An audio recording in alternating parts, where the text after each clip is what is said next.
Painéis da obsessão. 21. Providências para o êxito. À medida que o tempo transcorria, melhores se tornavam as possibilidades de recuperação para Argos. Cessados os efeitos traumatizantes da larga intervenção cirúrgica, o organismo se adaptava à nova conjuntura e, principalmente, como decorrência da moratória que lhe fora concedida através do reforço de energias do psicossoma, fluía a vitalidade mantenedora do equilíbrio celular, fomentando a sua perfeita estabilidade e renovação, bem como o procedimento regular no finalismo biológico. Dessa forma, os resultados salutares faziam-se apressados, no que contribuíam à mudança de atitude mental do paciente e à assistência fluidoterápica de que se fazia objeto, graças à dedicação do abnegado Bernardo. A insistente perseguição de Felipe fizera-se amainada, seja pelo superior amparo que lhe envolvia a vítima, em face da direta interferência da irmã Angélica, fosse porque as matrizes de fixação dos plugs pelos quais se mantavam os vínculos obsessivos estivessem modificadas na sua estrutura, impedindo o prosseguimento temporário do desforço que se arrastava desde os recuados anos em que as pugnas se transferiram da terra para o mundo espiritual. A vítima, reiteradas vezes, vilipendiada pelo atual padecente, adestrara-se em métodos de cobrança, fazendo-se acompanhar de indigitados comparsas que lhe prestavam atendimento quanto, por sua vez, ele se submetia a mentes outras mais impiedosas, que se admitem governantes das regiões inditosas da erraticidade inferior. As sucessivas terapias fluídicas, reativando o tom vibratório do cirurgiado, envolviam-no numa redoma de energias de teor diverso do habitual, impeditivas à interferência dos inimigos sandeus. Conhecendo os métodos de que se utilizavam os benfeitores espirituais junto ao pupilo em refazimento, o clã perturbador reconheceu a necessidade da trégua, permitindo-se o tempo, na sua inevitável sucessão, que se encarregaria, assim esperavam os odientos algozes, de desenvolver-lhe o paciente, tendo em pauta os seus próprios recursos, que não eram dos melhores em razão das suas dívidas para com a vida. O Dr. Vasconcelos, que ignorava essas circunstâncias preponderantes na recuperação de Argos, não ocultava o júbilo ante as disposições do seu cliente cada dia melhor. É verdade que ele não contava com o restabelecimento físico do jovem, sem embargo, exultava com as auspiciosas respostas orgânicas. Comentava emocionado a respeito das surpresas boas que deparava naquele quadro de caráter alarmante, tanto quanto identificava em outros, já ganhos, brutais modificações que terminavam por fazê-lo perder os doentes. Sem dúvida que o desconhecimento da vida espiritual, causal, suas leis e ações, respondem pelas perplexidades que tomam não pequeno número de pessoas honestas que trabalham pelo progresso da humanidade, permanecendo como incógnitas insolúveis que vão sendo aceitas sob a denominação genérica de acasos. O Esculápio abnegado visitava o moço em recuperação com carinho e otimismo, acenando-lhe com a breve possibilidade de alta hospitalar. Áurea, a seu turno, não cabia em si de contentamento. Soubera granjear simpatias e respeito naquele largo período de provações redentoras. Antecipava, pela imaginação, incendiada de esperanças, os dias futuros e desenhava planos de felicidade por vindoura. O ideal religioso que a abrasava não lhe dava, porém, a dimensão do que deveria fazer como fruto de toda aquela batalha que se apresentava como vitória, mas que ainda não significava toda a guerra que enfrentaria em novas lutas isoladas até o real momento de libertação. Jovem, com alguma experiência, não o essencial para argamassar os propósitos de renúncia e sublimação que prometera viver antes da reencarnação, muito lhe faltava aprender e experimentar. No seu processo de renascimento, fora realizado um trabalho de autocoturno, desde o estudo do seu passado como da programação futura. Tão expressiva era considerada a existência atual, de importância crucial para a sua vida de espírito eterno.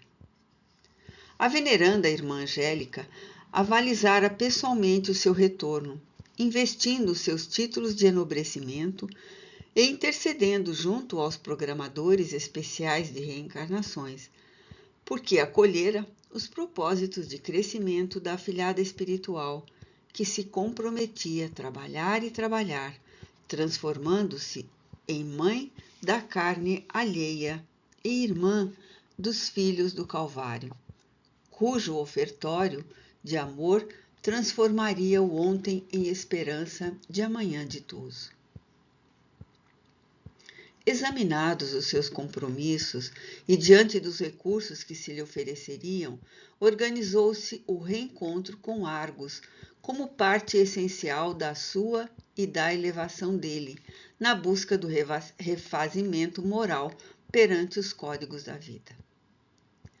A empresa não seria fácil, tendo-se em consideração os gravames que pesavam na economia espiritual dos futuros consortes, que deveriam abraçar no próximo sofredor a própria família, embora anelando por aquela que se originasse da própria carne e que, por motivos óbvios, não lograriam gerar. Áurea recebera cuidados especiais, preparação adequada para os compromissos de edificação do bem. Mapas de organização física foram traçados com detalhes cuidadosos e recursos psíquicos receberam providências específicas, objetivando-se o exercício da mediunidade, bem como se lhe aplicaram banhos magnéticos para apagar lembranças que não deveriam participar dos primeiros períodos juvenis, evitando que reminiscências afetivas malogradas que lhe perturbassem o comportamento no período em que se visse excruciada pelas dores junto ao esposo limitado pela enfermidade. Desse modo, cuidou-se de criar bloqueio na área da memória, que o tempo liberaria quando novos testemunhos de áspera renúncia lhe exigissem definição correta de atitudes para a vitória real. Por sua vez, Argos, que mantinha altas cargas de orgulho e mágoa, remanescente dos dias idos, recebeu o patrimônio carnal condizente com a lei de causa e efeito, facultando-lhe a recuperação dos deveres malbaratados, conforme do nosso conhecimento. Cabia-lhe agora uma real atitude positiva diante da existência, abençoada pela nova concessão de saúde, entregando-se ao bem e o bem fazendo, quando lhe estivesse ao alcance até o sacrifício de si mesmo. Não se tratava de uma aventura, nem de uma realização improvisada. As duas vidas receberam um tratamento especial, que se alongava em caráter de muita assistência, a fim de que não malograsse tão valioso investimento. Cada criatura recebe de acordo com as necessidades da própria evolução. Merece, todavia, considerar que existência física nenhuma se encontra ao azar, distante de carinhosa ajuda e de socorros providenciais. Da mesma forma que a faixa mais larga das reencarnações ocorre através de fenômenos automatistas, Numa programática coletiva, esta não se dá sem que os superiores encarregados dos renascimentos na Terra tomem conhecimento cuidadoso e ofereçam, através de equivalentes ocorrências programadas, os meios para a seleção das que conquistam ou perdem individualmente. Na razão direta em que esses espíritos que repletam comunidades em aparente desvalimento e grupos sociais menos atendidos dão curso às suas existências, sincronizam com os mecanismos de ação automática, manipulados por especialistas que os separam pelos valores adquiridos para atendimentos mais bem cuidados, conforme as realizações de cada qual. Quando, porém, se objetivam realizações especiais, os benfeitores da vida maior atendem diretamente os candidatos que se oferecem para a aplicação dos seus valores ético-morais, recuperando-se dos dolorosos compromissos transatos, aceitando os impositivos severos que se fazem necessários para as suas edificações. Como é compreensível, organizam-se planos que são submetidos aos interessados, que logo passam a receber conveniente atendimento, de modo a se tornar remoto o fracasso, que pode ocorrer desde que o livre-arbítrio responde sempre pela opção do fazer ou não, de eleger o bem ou o mal para si mesmo. O prazer de agora, em vez da felicidade do amanhã, custando tormentoso tributo, pesado ônus, para quantos retornem vencidos e fracassados por invigilância, engodo ou presunção.